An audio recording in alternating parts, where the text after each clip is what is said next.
তাহলে কিন্তু সে কোনোদিন বড় হতে পারে না। আপনারা যে কোনো বড় মানুষের খবর নেবেন, দেখবেন তার ভিতরে একটা বৈরাগ্য খেলা করে। আপন বলতে তার তেমন কিছু আসক্তি কোনো কিছুতে থাকে না। কোনো বিষয়ের প্রতি আসক্তি থাকলে তাহলে সেটার বৈরাগ্য হলো না। আসক্তি শূন্যতাই হচ্ছে বৈরাগ্য। বিষয়েষু অনাসক্তি। তা বিষয় কাকে বলে? আমরা বিষয় বলতে বুঝি দুতলা বাড়ি, 2 বিঘে জমি, 2 লক্ষ টাকা ব্যাংকে থাকবে, এটা হচ্ছে বিষয়। কিন্তু বিষয় মানে তা নয়, বিষয়ের আরো গভীর অর্থ আছে। আমাদের ইন্দ্রিয়গুলো যাতে আকৃষ্ট হয় তাই হচ্ছে বিষয়। যেমন চোখ আকৃষ্ট হয় রূপে, তাই চোখের বিষয় রূপ। কান আকৃষ্ট হয় শব্দে, তাই কানের বিষয় শব্দ। নাক আকৃষ্ট হয় গন্ধে, তাই নাকের বিষয় গন্ধ। জিহ্বা আকৃষ্ট হয় স্বাদে, তাই জিহ্বার বিষয় স্বাদ।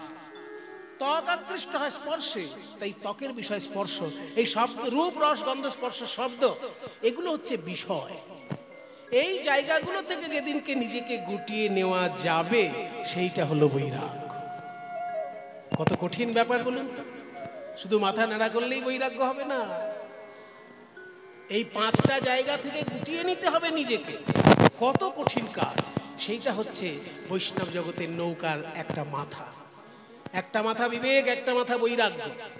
আর মাঝ বরাবর যে ধনুকের মতন একটা কাঠ থাকে, সেটার নাম কি? ধৈর্য। ধৈর্য দাঁড়ার উপর খাড়া করিল, ধৈর্য দাঁড়ার উপর খাড়া করিল, ধৈর্য দাঁড়ার উপর খাড়া করিল। প্রাণে ধৈর্য থাকা চাই, প্রাণে ধৈর্য থাকা চাই। ভজবে যদি প্রাণের কানাই, ধৈর্য থাকা চাই। ভজবে যদি প্রাণের কানাই, প্রাণে ধৈর্য থাকা চাই। ধৈর্য না থাকলে ভগবানকে কাছে পাওয়া যায়। তাই ধৈর্য হচ্ছে দাঁড়া।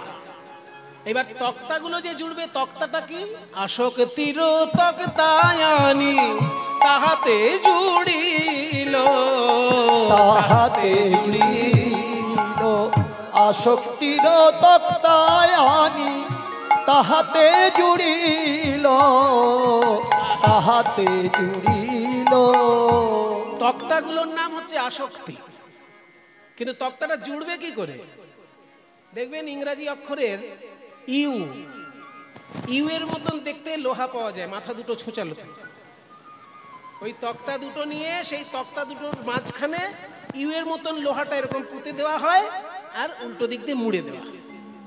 তক্তাকে কামড়ে রাখে যে লোহাগুলো, এটাকে বলে পাতাম লোহা। তত্ত্বের দিকে সেটা কি? লালসার পাতাম লোহা তাহাতে মুড়িল, তাহাতে মুড়িল। আর লালসার পাতাম লোহা তাহাতে মুড়িল, তাহাতে মুড়িল। লালসা তো যায় না জীবের, লালসা তো যায় না জীবের। যত পায় তত চায়, লালসা তো যায় না জীবের। যত পায় তত চায়, লালসা তো যায় না জীবের। নৌকার খোল মোটামুটি তৈরি হয়ে গেছে। এবার বসার জন্য যে পাটাতনটা তৈরি করতে হবে, তার জন্য চাই আড়াআড়ি কাঠ। আড়াআড়ি কাঠগুলো পিটিয়ে নিতে হবে। একটা আদর্শ নৌকায় 9টি আড়াআড়ি কাঠ থাকে। মাঝখানেরটা সব থেকে বড়, তারপর দুপাশে আস্তে আস্তে ছোট হতে থাকে আড়াআড়ি কাঠগুলো। মাঝখানেরটা বড়, তারপর ছোট হতে হতে দুদিকে 4টে 4টে করে 9খানা কাঠ থাকে। তত্ত্বের দিকে এই 9টি কাঠ কি কি?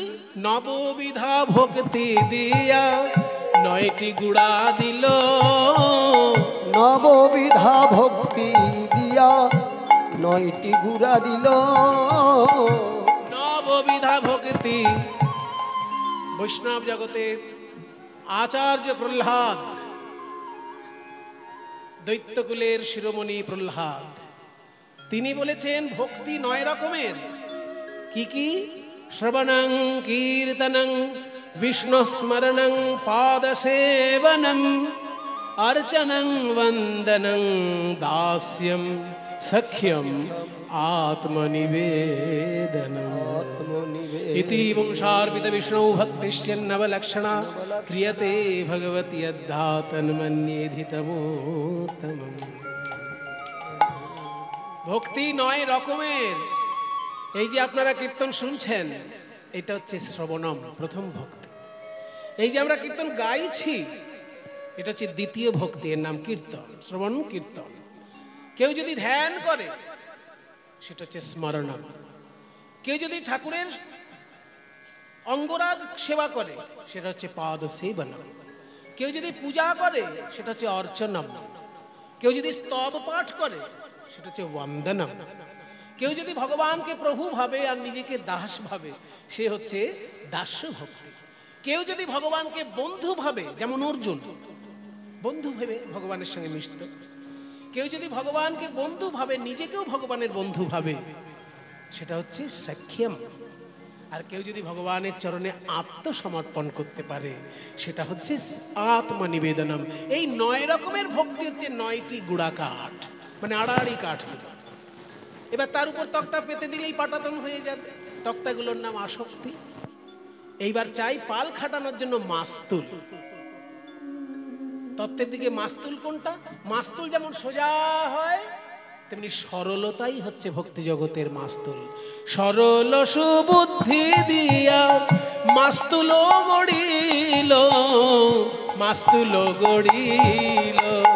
সরল সুবুদ্ধি দিয়া মাস্তুল গড়িল, মাস্তুল গড়িল। সরলতাই মাস্তুল। সরল যদি না হয় বাবা, অনেক কিছু হবে, ভগবানের চরণে ভক্তি হবে না। এবার অনেকে তর্ক করে, মশাই সরল হওয়ার অনেক ঠেলা আছে। দেখবেন এই যে গাছগুলো যখন কাটা হয় না, যে গাছগুলো সোজা থাকে সেইগুলো আগে কাটা হয়ে যায়। বাঁকা গাছগুলোতে ফার্নিচার হয় না, সেগুলো বাঁকাগুলো পড়ে থাকে। সোজা গাছগুলো আগে কাটা। তাহলে সরল যারা, তারা তো আগে কাটা পড়বে। বলছে একটা জিনিস জেনে রাখো ভাই, যে গাছটা সোজা বলে কাটা হচ্ছে তাতেই ফার্নিচার হবে, আর যেটা বাঁকা বলে কাটা হচ্ছে না, পড়ে থাকছে, ওটা কোনো কাজে লাগবে না, শুধু চিতার কাজে লাগবে। ঠিক তেমনি সরল যদি হতে পারো, তাহলে গোবিন্দ চরণে সেবায় লাগবে। আর যদি বাঁকা হয়ে জীবন কাটিয়ে দাও, তাহলে অপেক্ষা করো, শুধু চিতার কাজে লাগবে, আর কোনো কাজে লাগবে না। বলা হচ্ছে ভক্তি জগতের সরলতা হচ্ছে মাস্তুল। রাধা নামের বাদাম তাহে উড়াইয়া দিল, ওই রাধা নামের বাদাম তাহে উড়াইয়া দিল। সাধু সঙ্গ কানি দড়ি চৌদিকে বাঁধিল, সাধু সঙ্গ কানি দড়ি চৌদিকে বাঁধিল।